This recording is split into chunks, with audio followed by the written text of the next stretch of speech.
meet best friend Jollibee. And of course, itong kanyang daddy at si Ate Iya.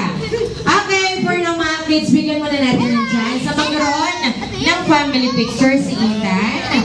Ayan. So kids, maya-maya tayo ha. Family picture muna. Then, later on, bibigyan natin ng chance yung mga friends. Ayan, ang mga picture.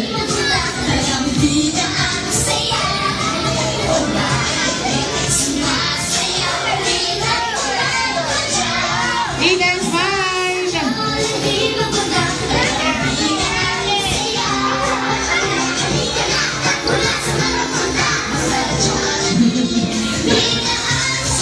Yes, at best friend, I heard, meron ka daw inihandang dance performance para kalitan. Yes, ayan. Kanina ka pang hinihintay ng ating mga guests. Wow, napaka-warm ng welcome nyo kay Best Friend Jollibee. So mga kids, maaari mo na po tayo magsiupo. At ready na si Best Friend sa kanyang dance performance. Best Friend Jollibee, ready ka na ba? Ready na. So mga kids, upo muna tayo. Take your seat. Kailangan lamang ni Best Friend na mas malaking space.